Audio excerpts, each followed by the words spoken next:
পশ্চিমবঙ্গে, বিশেষ করে মুর্শিদাবাদ জেলা, মালদা জেলা, এই 24 পরগনা, সারা পশ্চিমবঙ্গে এরকম বহু বর্ডার আছে যেখানে কোনো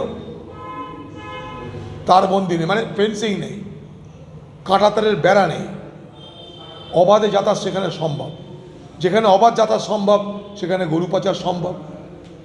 যেখানে গরু পাচার সম্ভব, কারণ এখানে রাজ্য তারা গরু পাচারে মদত দেয়। গরু পাচার তো জমির উপর দিয়ে হয়, রাজ্যের উপর দিয়ে হয়।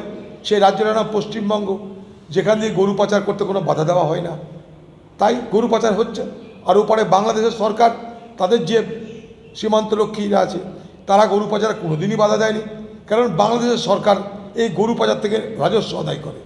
তাই গরু পাচার বাংলাদেশের সরকারের কাছে একটা রোজগারের একটা ক্ষেত্র। এই গরু পাচার হয়তো ভারতবর্ষে পাচার হিসাবে আমরা বলে থাকি, কিন্তু এই গরু পাচার বাংলাদেশে ট্রেড হয়ে যায়। এটা বুঝতে হবে সবাইকে। এটা ইচ্ছা করে তৈরি করছে উত্তেজনা। এই উত্তেজনা তৈরি করছে যাতে চাইছে যে ভারতবর্ষ কিছু করুক আমাদেরকে, তাহলে ইউনুসের যে স্বার্থ, সে স্বার্থ সিদ্ধি হয়ে যাবে। ইউনুসেরা চাইছে মনের প্রাণে, কারণ নতুন করে আপনারা দেখতে পাচ্ছেন মুজিবুর রহমানের হত্যাকারীদের আজকে টিভিতে দেখছেন, আলোচনায় দেখছেন। ফলে সরকারের উদ্দেশ্য পরিষ্কার, ইউনুস সরকারের উদ্দেশ্য পরিষ্কার, ভারতের সঙ্গে সংঘাত তৈরি করো, চীন এবং পাকিস্তানকে খুশি করো, আর বাংলাদেশের মানুষের নজরকে ঘুরিয়ে দাও। বাংলাদেশে আজকে সাধারণ মানুষের আর্থিক অবস্থা চরম খারাপ, আর্থিক দৈন্যদশা আজকে বাংলাদেশের সাধারণ মানুষের। সেখানকার যে ইউনুসের সরকার তাদের জন্য কিছু করতে পারছে না।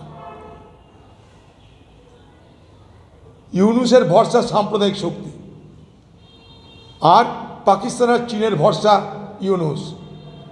এই দুয়ের সংযোগ ঘটেছে। পাকিস্তান এবং চীন তারা চায় যে ভারতবর্ষকে কোনোভাবে দুর্বল করতে, আর ইউনুস চাই যে বাংলাদেশের মূল সমস্যা থেকে মানুষের নজরকে ঘুরিয়ে দেওয়ার জন্য